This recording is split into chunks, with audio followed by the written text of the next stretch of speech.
Shares of Apple, as mentioned, down about 2% on the news. For more, let's bring in Laura Martin, senior internet analyst at Needham. Laura, it's great to have you here today. And we're seeing all of a sudden, we have shares of Alphabet, which are still rising on this halo effect from their announcements.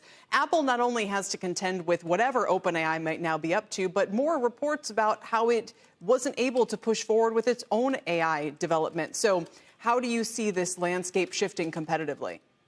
Well, I think the most loser here is Meta, right? Because Meta got to this whole notion that they wanted to create a competitive, a computing platform with the goggles, with the Ray-Ban glasses.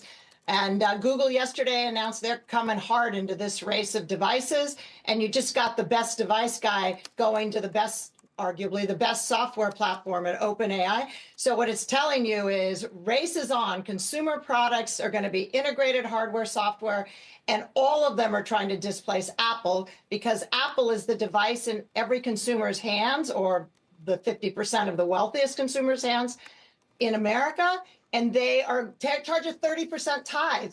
So everybody else wants to be that platform that charges a 30% tithe on every app that comes to it.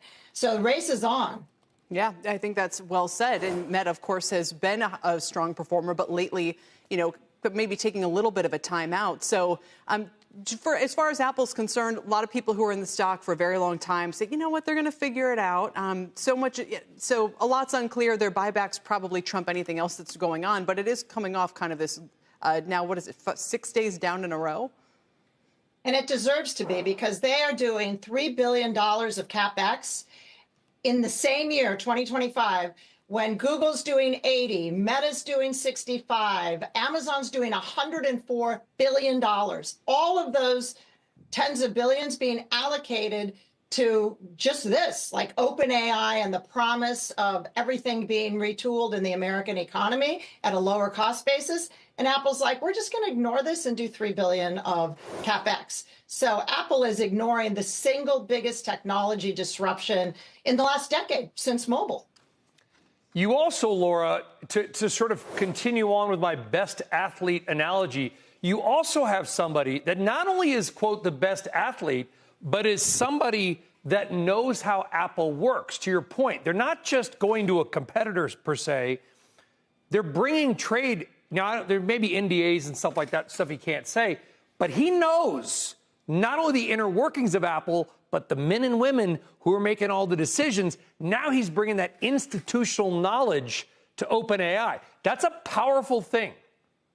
Well, and Brian, building on that point you just made, he is starting with a clean piece of paper over at Sam Altman's firm, whereas Apple, there are a lot more restrictions. There are a lot more, brand is everything to Apple. So they were slow and he was constrained.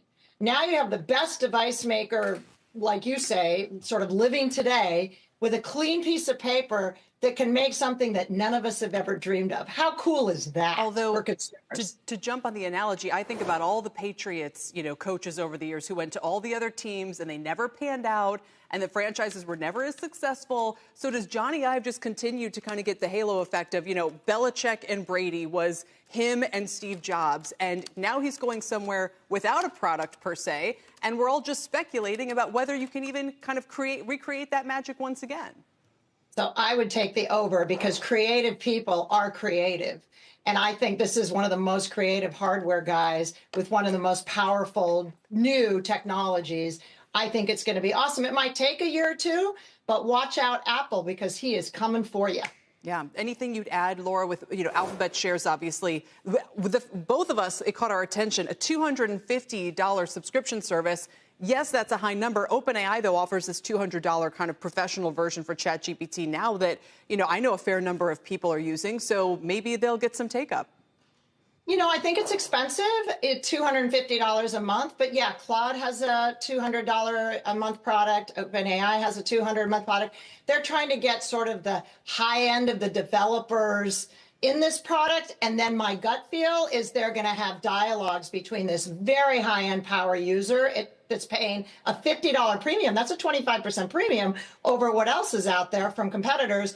They want to get that developer talking to them about how to make their product better faster over at Google. And all those people talk in the same language that none of the rest of us common people understand. That's who they're targeting for this $250. It is not a consumer product. It is a high-end, brilliant, generative AI power user.